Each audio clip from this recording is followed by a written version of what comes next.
Class 12 Physics, Chapter Electric Charge and Field. Question is, an infinite number of point charges, each of 1 microcoulomb, are placed along x-axis with the x-coordinates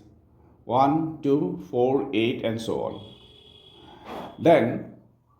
1 coulomb charge is placed at the origin. Origin of যেটো place কৰিছে 1 coulomb charge place কৰিছে. আৰু along x-axis গোটে charge বিলাক 1 microcoulomb এনেকে আছে coordinates 1 2 4 6 8 so on.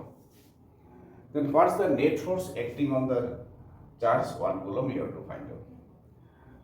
Just you consider this is q1 charge the কাম কৰা ইয়াতে তুমি q2 কইবা, this charge q3, this is q4, this is q5 and so on infinitely many. Superposition principle লগাই দিয়ে. But before that 1 microcoulomb is equals to, in coulomb it will be 10 to the power negative 6 coulomb. Now net force F is equals to, it is known to us K, if K is common here, you or 1 by 4 pi epsilon not common rakhi here into আমি ইয়াক q1 লৈছো, that is 1 into 10, that is q1 q2 by distance square, q1 q3 by distance square, q1 q4 by distance square, so on infinitely many. আৰু আছে ইয়াতে প্ৰত্যেকটো 1 আছে, তোমাৰ প্ৰত্যেকতে চাবা 10 to the power negative 6 and এখানে q1 কৈছা তো q1 ৰ পৰা q2 distance কিমান আছে 1 আছে by 1 square plus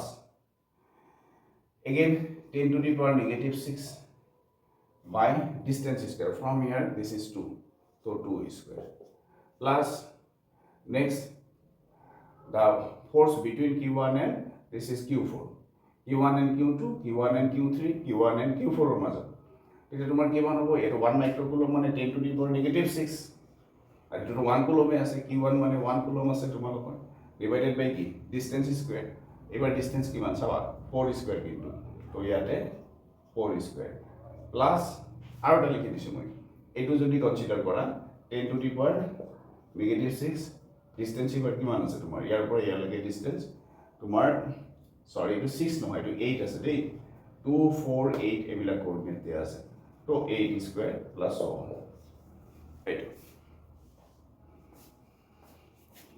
তো just superposition principle, that is force on a charge due to n system charges expression to লগাই দিলে বাকি calculation 10 to the power negative 6 common আছে by 4 pi epsilon naught into 1 by 1 square plus 1 by 4 plus 1 by 16 plus 1 by 64 plus so on. এটা এটা infinite series হ'ব, অলপ ভালকে চোৱা এইটো তোমাৰ জিপি সিৰিজ হৈ আছে জিওমেট্ৰিক প্ৰোগ্ৰেশন, তো sum of this series infinite GP সিৰিজৰ a plus ar plus ar square and so on infinite GP series. So sum up to infinity formula is a by 1 minus r. R is the common ratio. So here sai loba 10 to the power negative 6 by 4 pi epsilon naught into a মানে first term 1 হৈ আছে, চাই পেলাই গম পাবা common ratio 1 by 4 হৈ আছে, তো তেতিয়া তোমাৰ 1 minus 1 by 4 বাকি আকৌ নাই ক্যালকুলেশন, তো 1 by 4 pi epsilon naught numerical value তোমার কিবা 9 into 10 to the power 9, তো পুট কৰি দিয়া 9 into 10 to the power 9, এটো কার ভ্যালু বহালা 1 by 4 pi epsilon naught এখিনি ভ্যালু বহালা into 10 to the power negative 6 as it is, তো থাকি যাব 10 to the power negative 6 আৰু এইটো টাৰ্ম ক্যালকুলেট কৰিলে কিমান হ'ব চাবা 3 by 4 আহিব, তো ইফালে ৰিভাৰ্স হৈ পেলাই এইটো 4 by 3 আহি যাব তোমালোকৰ বাকি এখিনি সিম্পলিফাই কৰি দিয়া, এতিয়া সিম্পলিফাই কৰি দিলে তোমাৰ আহি আছে কিমান 3 3s are 9, then 4 3s are 12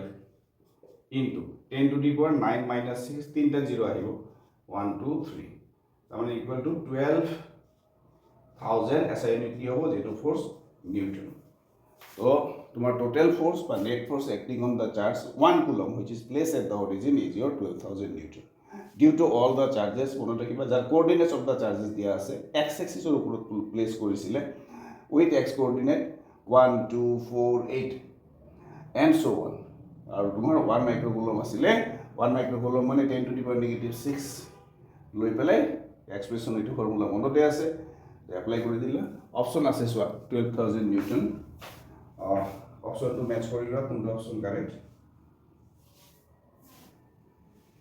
B is the correct option তো তোমাৰ বিত আছে 12,000 দিছে থেংক ইউ